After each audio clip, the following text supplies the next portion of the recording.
Hello everyone, buddy, and welcome to our quick and dirty introduction to copyright in music, brought to you by Tune. In this episode, we cover what a CMO is and where royalties come from. In the last episode, we looked at copyrights. Like everything else, they are split between publishing and recording industries. We learned that there are various aspects of copyright that can exist in music. Each one of these aspects gives the owner of the copyright certain rights to exploit them in certain ways. To be used, each form of copyright requires a license of some kind. These licensing fees are royalties that rights holders earn. In this episode, we're going to look at how royalties get from the music users to the rights holders. In other words, how to get paid. We're talking about collective management organizations known as CMOs and the global network of copyright administration, who they are, what they do, and how they do it. To begin, it's worth mentioning that each country has unique copyright laws. However, thanks to international agreements like TRIPS and the Berne Convention, there's generally a lot of harmony between the laws of each country. Added to this, the music industries have adapted as technologies change to ensure that money keeps flowing and the industries keep turning. Over the last few hundred years, as copyright law and usage have increased, most countries and their music industries have come together to make copyrights easier to use from anywhere in the world. The most notable treaty for this episode was the Berne Convention, held in Bern, Switzerland in 1886 and signed by 176 countries. The effect is that copyright in any country is globally regarded. This makes it easy for virtually anyone in any country to access licenses to use music and allows organizations that administer these licenses to work within the framework of their country's laws. Remember all of those rights that we spoke about in episode 3? Remember how many different ways there were to use music? As we learned, each time one of these takes place, a license is required. Can you imagine how long it would take to do business if each and every user had to contact each and every rights holder just to use a work? Radio and TV broadcasters use thousands of works every week and streaming services millions a day. Similarly, can you imagine the headache it would be for a single rights holder to collect each and every royalty and track each and every usage or license on their own? The solution comes from the music industry.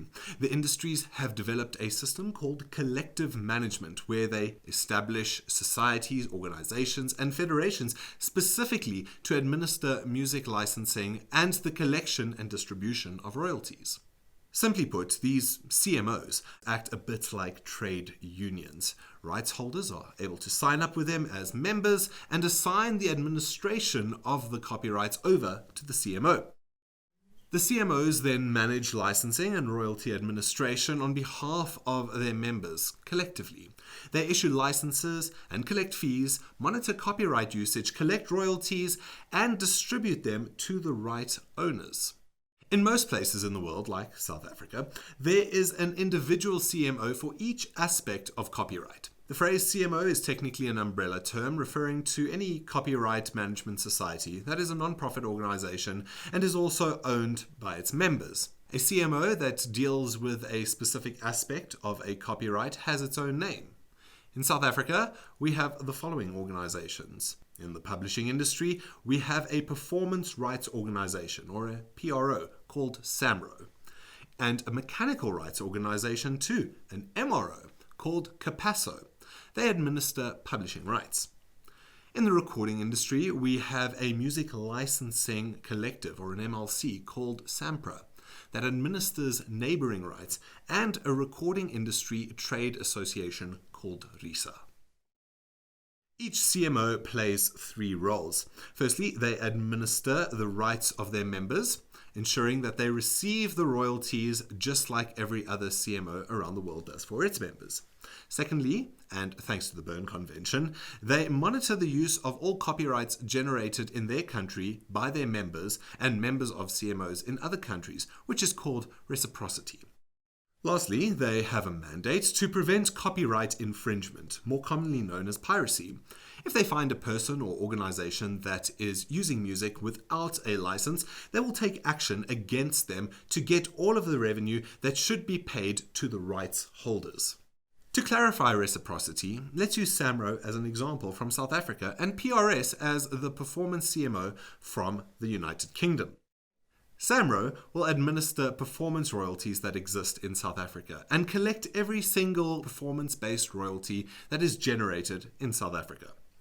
After they've collected the royalties, they split the money into two portions, one for their members and one for the rights holders who are members of other CMOs like PRS. They then pay the international portion to PRS and other CMOs. At the same time, the international CMOs like PRS will collect all of the royalties linked to performance rights owed to South African musicians and pay them to Samro.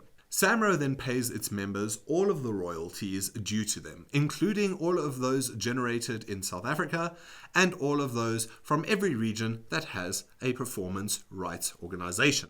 As you can see, it's a fairly complex process with a lot of checks and balances involved to assure that the right money gets to the right people. Got that? Good, because it's about to get a little bit more complex. In order for all the CMOs in the world to work together and with one another, they need to use standard forms of communication and technology that are compatible. They need to access the same information or metadata and have firm agreements in place with one another and every other CMO that they work with. In order to achieve this, the CMOs from around the world have created what we call umbrella organizations. They are essentially bigger collective management organizations that our local CMOs are members of. These umbrella organizations help member societies like Samro to do their work by developing technology for the industry to use. Additionally, they host central databases with virtually every copyright and its associated metadata. They also monitor global industries, issue trend reports, and lobby for better copyright legislation around the world. Finally, they make sure that the resolutions of the Berne Convention are upheld by helping individual member societies work better together. In terms of South Africa, our major CMOs work with 4 specific umbrella organizations. In the publishing industry, Samro and Capasso are both members of SISAC and BEAM. In the recording industry, Sampra is a member of SCAPR and RISA is a member of the IFPI. We've mentioned metadata a lot. It is important to understand because in some ways the entire industry only works because of it. The word data refers to raw facts that may or may not make some sense when viewed alone. The word metadata refers to a set of data, or facts, that describes and gives information about other data. With this in mind, if we consider a musical or recorded work as a piece of data, the metadata is the information that tells us about the work and therefore makes it usable. It tells us how long the work is, what the work is called, who owns it, who made it, when, where, and how often it has been used, which release it was a part of, and how you can access a license to use it, as well as a lot of other information that could be included. A key part of this metadata is the unique identifiers. These are unique codes that identify individual rights holders and individual works. These identifiers are overseen by the various umbrella organizations that we just mentioned. They get generated by local CMOs on behalf of the umbrella organizations. In the publishing industry, each and every rights holder has a unique IPI, or Interested Party Information Number. This number will never change. Every single publishing copyright that person ever owns will be linked to this number. It is like your publishing ID number. Each individual musical work has a unique ISWC number, or International Standard Music Work Code. Just like an IPI number, this number will never change. Even if the work changes owners, this code will remain the same. It's like the chassis number of a car. Both the IPI and ISWC networks are administered by SISAC. In South Africa, Samro is the registered organization that can generate and assign the unique codes to rights holders and their works. In the recording industry, rights holders are assigned a unique IPN or International Performer Number. It's similar to an IPI number and will never change. Every single neighboring copyright that a person ever owns will be linked to this number. Each individual recorded work gets a unique ISRC or International Standard Recording Code. Just like an ISWC, each recorded work can only ever have one ISRC. It will never change, even if the copyright is sold. In South Africa, Samro generates IPNs under the authority of SCAPA. RISA, as a member of the IFPI, is able to generate ISRCs. So how do you get to benefit from this global network of copyright organizations? What stands between you and your royalties? It's as simple as signing up with your correct CMOs, assigning them permission to administer your rights and ensuring that they have all the important metadata by giving them as much info as possible to uniquely identify your works. In return, they will generate all of the required unique identifiers, administer your rights, license your works, and collect your royalties for you. It's that simple. To wrap up this episode, let's recap our local CMOs to find out where they fit into the music industries and how they fit into this global network. Starting with the publishing industry, let's look at performance rights and Samro. As we learned a few minutes ago, Samro is technically a performance rights organization. They are a member of SISAC, which allows them to generate and assign IPI and ISWC numbers. As a member of BM, Samro has access to their database, which hosts the collective metadata of every single member society in the world. This allows Samro to work easily with any performance-based rights. They also issue all of the performance licenses in South Africa for broadcast, transmission, and live performance. Capasso is a mechanical rights organization, or MRO, and therefore is a CMO that administers mechanical rights on behalf of publishing rights holders. Capasso was set up in part by Samro. They work closely together to ensure that all publishing rights are correctly administered in South Africa. Samro generates all IPI and ISWC numbers on behalf of Capasso. It is, in its own capacity, part of SISAC and BM, which affords it the same access to the global networks as Samro and administers every mechanical license and all mechanical royalties in South Africa. Capasso is also one of the continental leaders in collecting publishing-related royalties from all online usage. This includes YouTube, streaming services, and online digital stores.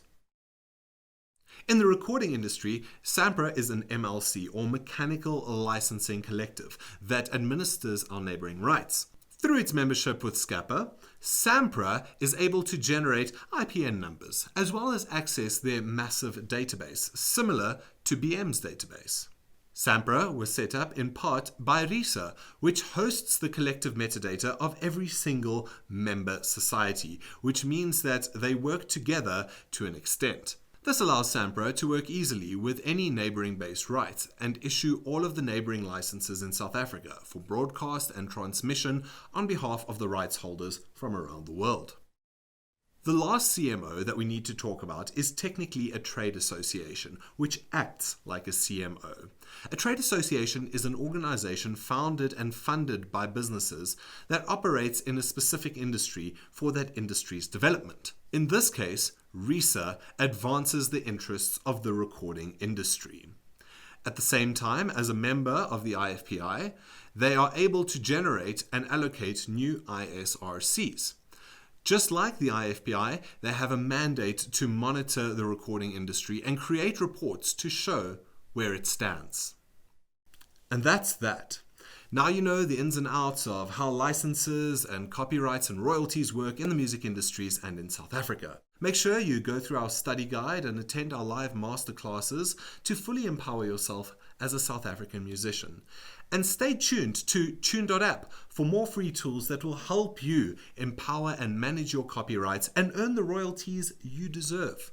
Tuning out for now.